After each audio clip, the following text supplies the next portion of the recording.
हमारे चैनल को सब्सक्राइब जरूर करें ताकि आपसे हमारे मजेदार कार्टून कभी ना छूटे। भगवानपुर नामक गांव में डॉक्टर रमेश रहा करता था। लोगों के इलाज के नाम पर पैसा कमाना ही रमेश का उद्देश्य था। ये दवाई तुम सामने वाले दवाई दुकान से खरीद लो भानु, तुम्हारा बुखार ठीक हो जाएगा। आपकी फीस कितनी है डॉक्टर साहब? 500 रुपए। क्या 500 रुपए? इतना महंगा पैसा हम गरीबों से क्यों ले रहे हैं डॉक्टर साहब? तुम्हें ये 500 रुपए महंगा लग रहा है भानु? 200 रुपए का किराया लगाकर शहर जाओगे और वहां से 1000 रुपए की फीस और हजारों रुपए की दवाइयां खरीद कर वापिस आओगे तो कैसा लगेगा? अगर तुम्हें यही पसंद है तो मैं अगली बार से तुम्हारा इलाज ही नहीं करूंगा। अरे नाराज मत होइए डॉक्टर साहब, ये लीजिए आपका 500 रुपए फीस के। हाँ ठीक है, दवाई तुम सामने वाली दवाई दुकान से ही खरीदना। मेरी लिखी सारी दवाइयां तुम्हें सिर्फ वहीं पर मिलेंगी। ठीक है डॉक्टर साहब। डॉक्टर रमेश की क्लिनिक के आगे बाबूलाल की दवाई दुकान थी। क्या मैं अंदर आ सकता हूँ डॉक्टर साहब? आओ आओ बाबूलाल, तुम्हारा ही इंतजार कर रहा था। बताओ कैसा चल रहा तुम्हारा दवाइयों का धंधा? अब आपकी ही मेहरबानी है डॉक्टर साहब। आपकी दया दृष्टि से इस हफ्ते 3 गुना ज्यादा फायदा हुआ है दवाइयों से। ये लीजिए आपका इस हफ्ते का कमीशन। बहुत बढ़िया। दरअसल बाबूलाल, ये गांव वाले काफी भोले और मासूम हैं। इन्हें मैं बुखार ना होने पर भी गंभीर बीमारी बताकर बेवकूफ बना देता हूँ और तुम्हारी महंगी दवाइयाँ खरीदने के लिए तुम्हारे पास भेज देता हूँ। आप तो कमाल के हैं डॉक्टर साहब, पर एक बात मुझे समझ में नहीं आती, वो कंजूस गांव वाले राशन के 1 किलो सामान पर भी मोल भाव करते हैं, लेकिन ना आपसे फीस के लिए मोल भाव करते हैं और ना ही मेरी दवाइयों के लिए। आखिर माजरा क्या है? दरअसल इसके पीछे सबसे बड़ा कारण उन गांव वालों के बीमार होकर काम न कर पाने का डर रहता है बाबूलाल। कैसा डर डॉक्टर साहब? अरे वो गांव वाले रोज मजदूरी करके कमाते हैं और अपने परिवार के लिए पाई पाई इकट्ठा करते हैं। अगर वो एक दिन भी बीमार हो गए तो उस दिन मजदूरी नहीं कमा पाएंगे, इसलिए वो डॉक्टर के सामने हमेशा लिहाज से पैसे दे देते हैं। जितना मांगो उतना दे देते हैं।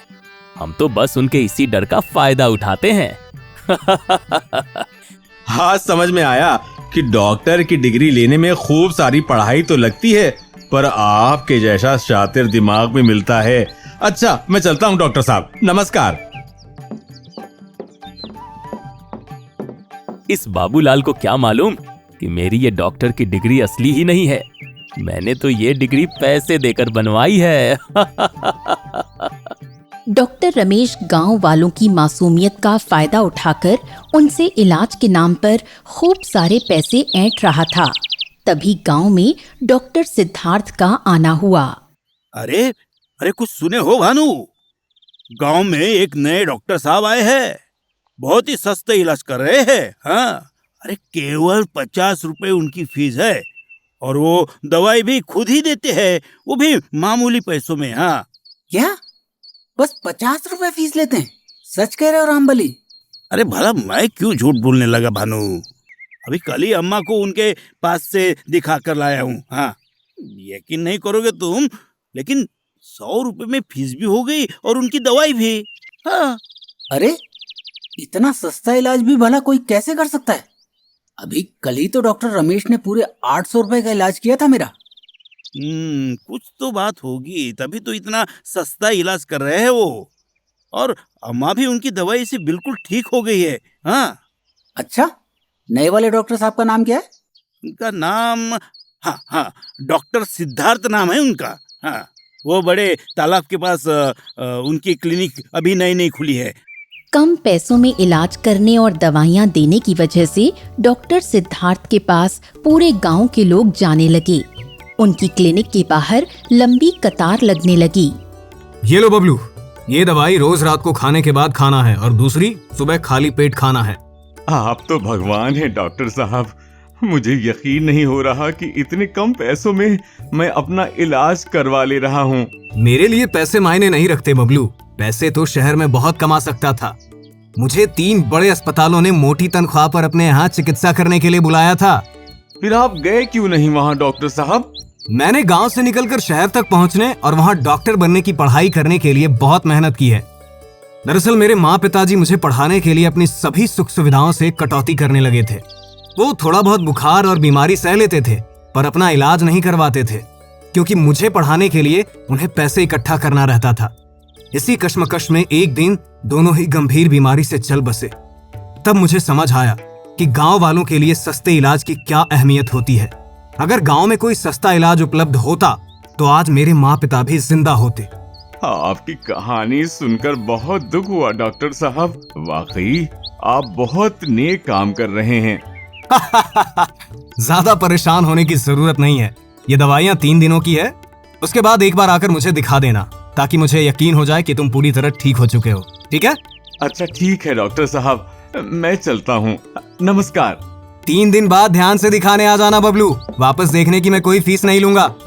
डॉक्टर सिद्धार्थ के सस्ते इलाज की वजह से डॉक्टर रमेश की क्लिनिक पर मरीजों का आना कम हो गया। बाबूलाल की महंगी दवाइयाँ भी बिकना बंद हो चुकी थीं। अरे ये क्या हो गया डॉक्टर साहब? उस कल के आए शहरी डॉक्टर ने तो हमारा धंधा ही पूरा चौपट कर दिया। सही कह रहे हो बाबूलाल, मरीज तो आ ही नहीं रहे मेरे पास, उस सस्ते इलाज वाले डॉक्टर सिद्धार्थ की वजह से। इस शहरी डॉक्टर का हमें कुछ ना कुछ तो करना ही होगा, वरना हमारा बना बनाया पूरा खेल ही बिगड़ जाएगा। सही कह रहे हो बाबूलाल, इस शहरी प्यादे को ठिकाना तो लगाना ही होगा। अच्छा, जैसा जैसा मैं तुम्हें बताऊंगा वैसा वैसा ही करना।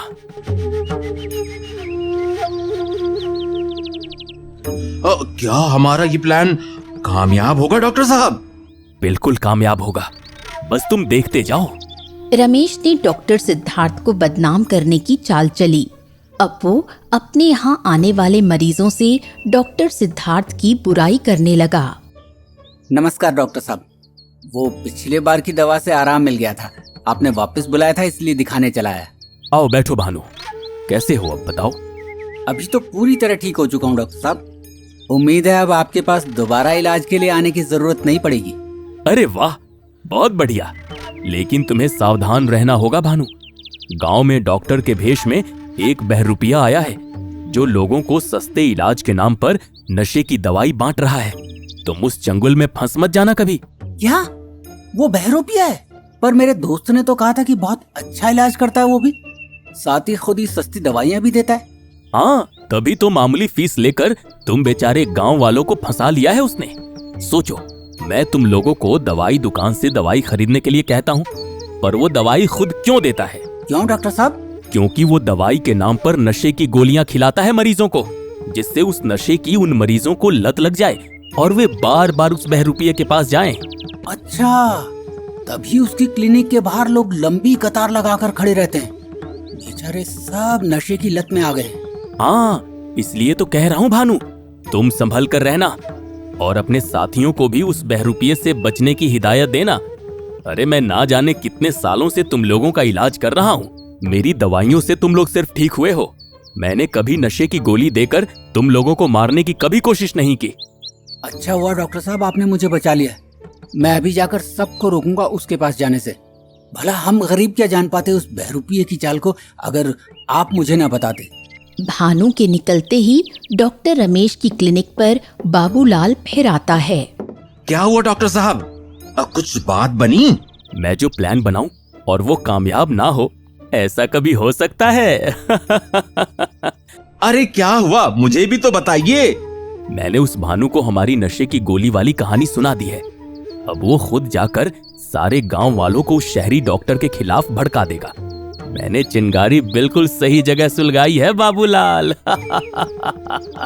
आप तो कमाल हैं डॉक्टर साहब, पर आपको कैसे पता चला कि ये तरकीब काम कर जाएगी? पूरे 10 सालों से इन गांव वालों को बेवकूफ बनाकर उनके इलाज के नाम पर लूट रहा हूँ। उनकी रग रग से वाकिफ हूँ मैं। पर वो भानु माना कैसे? केवल भानु ही नहीं, बल्कि पूरे गांव के लोग हमारी नशे की गोली वाली कहानी पर विश्वास करेंगे, क्योंकि वो सब अनपढ़ हैं। उन्हें जब दवाइयों का नाम ही नहीं पढ़ना आता, तो मैं जो बोल रहा हूँ उस पर विश्वास करने के सिवाय कोई रास्ता नहीं है उनके पास। वाकई आप कमाल हो डॉक्टर साहब। डॉक्टर रमेश की कही बात को भानु ने पूरे गांव में आग की तरह फैला दिया। अरे बबलू, बबलू वो भानु क्या बता रहा था, सुने है कि नहीं तुमने? हाँ? मैंने तो कुछ नहीं सुना। क्या बता रहा था भानु? अरे तुम अपना इलाज करवा रहे हो ना उस नए डॉक्टर से, इसलिए तुमसे पूछ लिया, पर तुमको तो कुछ खबर ही नहीं पहुंची। हाँ। अरे बताओगे रामबली, हुआ क्या है? क्यों बातों को गोलमोल घुमा रहे हो? असल में वो भानु बता रहा था कि वो क्या नाम है वो नए डॉक्टर का। हाँ, सिद्धार्थ, डॉक्टर सिद्धार्थ। हाँ, अरे एक नंबर का चालबाज आदमी है वो। अपने मरीज बढ़ाने के लिए नशीली दवाइयों की लत लगवा रहा है हम गांव वालों को। हाँ, सब जन कह रहे हैं ऐसा। डॉक्टर सिद्धार्थ? नहीं नहीं, ऐसा नहीं हो सकता। डॉक्टर साहब तो बहुत सीधे इंसान हैं। अरे भाई, सीधा बनने से ही लोग आसानी से भरोसा कर लेते हैं ना, और नशे वाली गोली खा लेते हैं। यही तो बात है। हमारा यकीन न हो तो खुद उसके क्लिनिक के बाहर खड़ी लंबी कतार देख लो। हाँ, फिर समझ में आएगा। अरे उन सब मरीजों को लत लग चुकी है सस्ती मिल रही नशीली दवाइयों की। अच्छा हुआ बता दिए रामबली, मैं अभी उस डॉक्टर सिद्धार्थ की दी हुई दवाइयां फेंक देता हूँ। डॉक्टर रमेश की फैलाई अफवाह से डॉक्टर सिद्धार्थ की क्लिनिक पर मरीज जाने बंद होने लगे। आजकल मरीज आने बंद से हो गए हैं। आखिर क्या बात हो सकती है? वो बबलू भी दोबारा दवाई लेने के बाद दिखाने नहीं आया। उसके घर ही चलकर देखता हूँ आखिर बात क्या है। डॉक्टर सिद्धार्थ अपने सभी मरीजों के घर जाकर पता लगाने लगे कि आखिर अचानक उनके ना जाने की वजह क्या है। नमस्ते डॉक्टर साहब, अचानक आप यहाँ घर पे कैसे? क्या बात है बबलू, तुम दोबारा दिखाने क्यों नहीं आए? मैंने कहा था ना कि उसकी फीस नहीं लगेगी। बाकी मरीज भी क्लिनिक में आना बंद कर दिए हैं अचानक से। आखिर क्या चल रहा है ये सब? दरअसल डॉक्टर साहब, आपके बारे में पूरे गांव में एक बात फैली है। कैसी बात बबलू?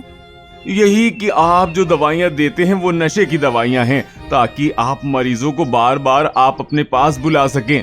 हम सब बहुत गरीब हैं डॉक्टर साहब, ये बात सच है कि झूठ नहीं मालूम, मगर डर तो सबको लगता है। इसी डर से मैं दोबारा नहीं आया।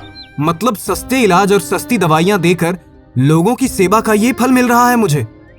चलो कोई बात नहीं, इसमें तुम सबकी कोई गलती नहीं है। तुम लोग तो दवाओं का नाम तक नहीं पढ़ सकते, भला तुम लोगों को मैं यकीन भी कैसे दिला पाऊंगा। बबलू की बातें याद करके अचानक से डॉक्टर सिद्धार्थ के सिर में दर्द उठा और वो बेहोश हो गए। जब वो होश में आए तो वो शहर के बड़े अस्पताल में भर्ती थे। मैं यहाँ शहर कैसे पहुंचा? मुझे क्या हुआ था? राहुल, तुम यहाँ क्या कर रहे हो? विदेश से कब वापस आए? भगवान का शुक्र है तुम्हें होश आ गया मेरे दोस्त। अगर मैं तुम्हें सरप्राइज देने के लिए अचानक तुम्हारे क्लिनिक उस भगवानपुर गांव नहीं गया होता तो मुझे पता ही नहीं चलता कि तुम किस संकट से गुजर रहे हो। पता नहीं यार, अचानक से सिर दर्द उठा और मैं बेहोश हो गया। डॉक्टर ने बताया कि तुम अब वापस उस गांव कभी नहीं जा सकते, क्योंकि तुम्हारे माता पिता की तरह तुम्हें भी वही बीमारी हो चुकी है जिनसे उनकी जान गई। मुझे पता है राहुल, शायद तुम भूल रहे हो कि मैं भी एक डॉक्टर हूँ। तो मेरे भाई अपना ख्याल क्यों नहीं रख पाए? अब मैं तुम्हें उस गांव दोबारा वापस नहीं जाने दूंगा। मैंने गांव जाकर जब तुम्हारा पता पूछा तो उन एहसान फरामोश लोगों ने ना जाने क्या क्या बताया तुम्हारे बारे में। इसमें उन गांव वालों की कोई गलती नहीं है राहुल। वो बेचारे तो दवाई का नाम भी नहीं पढ़ सकते। जरूर उनके कान भरे हैं किसी ने। अगर ऐसी बात है तो मैं खुद जाकर इसका पता लगाऊंगा। तब तक तुम यहाँ आराम करोगे, तुम्हें मेरी दोस्ती की कसम है। मेरे मना करने पर भी कौन सा तुम मान जाओगे? जाओ, अपना ध्यान रखना। राहुल एक मनोचिकित्सक था। सिद्धार्थ और राहुल ने एक साथ डॉक्टर की डिग्री हासिल की थी। नमस्ते डॉक्टर साहब। नमस्ते, बताओ कैसे यहाँ आना हुआ? डॉक्टर साहब, यहाँ पर पहले डॉक्टर सिद्धार्थ बाबू बैठते थे ना, वो कहाँ है? हाँ, वो अब नहीं आएंगे यहाँ। उनकी जान खतरे में है। वो एक गंभीर बीमारी से जूझ रहे हैं। अरे क्या हुआ है उनको? हाँ? और कैसे हो गया ये डॉक्टर साहब को ऐसा? कब? तुम गांव वालों की वजह से वो जिंदगी और मौत की लड़ाई में जूझ रहा है। मैं उसका दोस्त राहुल हूँ। हम दोनों ने एक साथ अपनी डॉक्टरी की पढ़ाई पूरी की है।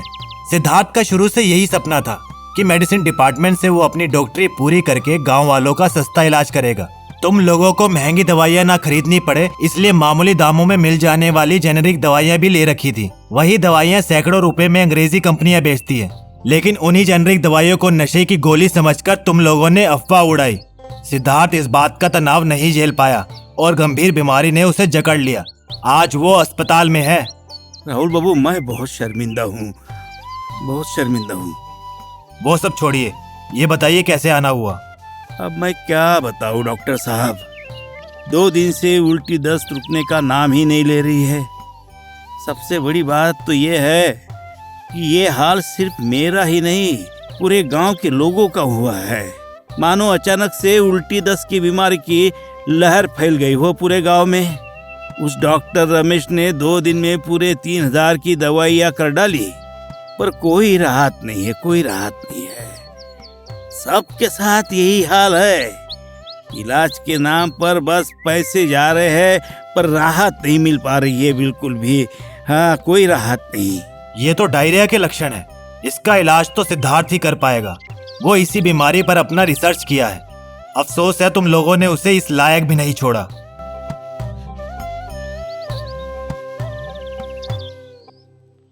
राहुल के फोन की घंटी बजती है। हाँ भाई सिद्धार्थ, कैसी है अब तबीयत? मैं तो अभी ठीक हूँ। तुम बताओ, तुमने गांव वालों से कोई बुरा बर्ताव तो नहीं किया ना?